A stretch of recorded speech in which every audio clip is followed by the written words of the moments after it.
ఇప్పుడు ఏం చేయాలంటే ఎగ్గును వేయాలి.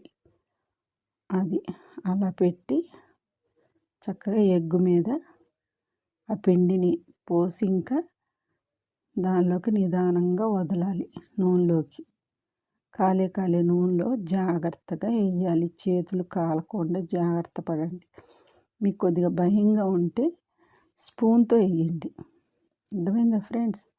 అలా పెట్టేసి స్పూన్తో వదిలినా కూడా చాలా బాగా వస్తుంది అన్నమాట ఎగ్ బోండా. చూడండి, నేను చూపించిన విధంగా మీరు వేయండి. ఫస్ట్ క్లాస్గా ఎగ్ బోండా కుదురుతుంది. మీ అందరి ఇంట్లో వాళ్ళందరూ కూడా మెచ్చుకుంటారు, బాగుందంటారు, తింటారు కూడా. ఓకేనా ఫ్రెండ్స్? ఏంటి మరి మా వీడియోస్ అన్నీ చూస్తున్నారా? సబ్స్క్రైబర్స్ని పెంచుతున్నారాగా?